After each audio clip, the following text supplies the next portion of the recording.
As many anglers know, catch and release is an important part of ensuring the future of our fisheries.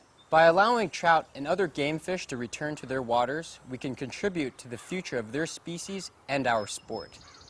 But in spite of good intentions, catch and release practices are often not performed properly, and many fish that are let go end up dying from trauma or exhaustion.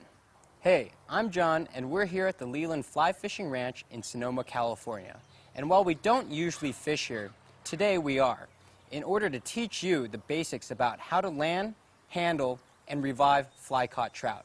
Remember, being prepared is your responsibility. Successful catch and release fly fishing begins before you even caught a trout. By using barbless hooks or debarbing your hooks, you can minimize bodily harm for the fish that may take your fly.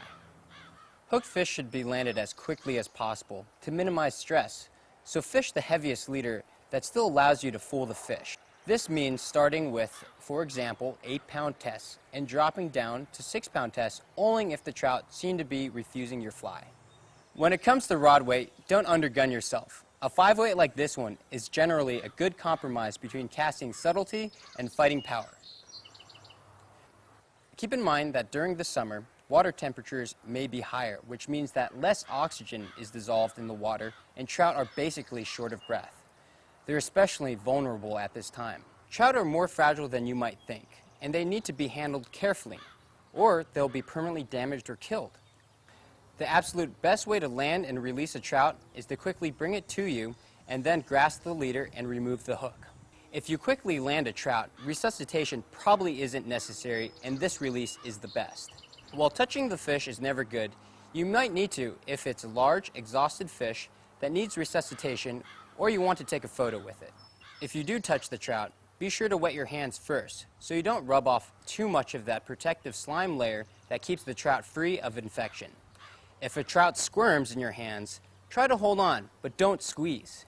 Sometimes trout will squirm less if held upside down. Don't hold a fish over a boat or the ground, because if it slips out of your hands, it'll take a header, thus dying. For the same reason, don't beat your trout or let them dangle in the air from the end of your leader. Never stick your fingers in a fish's gills if you want the fish to live. Never hold trout by the lip as you would with bass.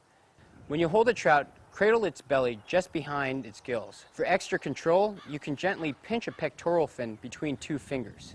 If you want trout to survive catch and release fly fishing, it's important to have the right tools. If you're targeting smaller trout, you probably don't need a net. Otherwise, opt for one with a rubber mesh, since it scrapes off less of the trout's slime layer than a woven net does. Most anglers carry clamps or forceps, also called hemostats. These pliers enable you to grasp the hook even if it's way down inside the trout's mouth. Then carefully back it out and remove it. If the hook is stuck way back in the trout's mouth or throat and you can't retrieve it, just cut the leader and leave the fly in place. The hook will work its way out before long. Some studies suggest that it's actually a less lethal way to practice catch and release. Depending on how quickly you land a trout, your resuscitation time can take anywhere from 5 seconds to a whole minute. A spot where current is moving at walking speed is a great place to revive and release a trout.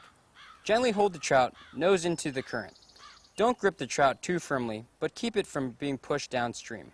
You should see the trout's gill plates flare regularly, a sign that it's breathing properly. The trout should also be able to balance and right itself. If it can't, support it in the current until it has recovered. When it begins to feel better, the trout will start kicking and trying to swim away repeatedly.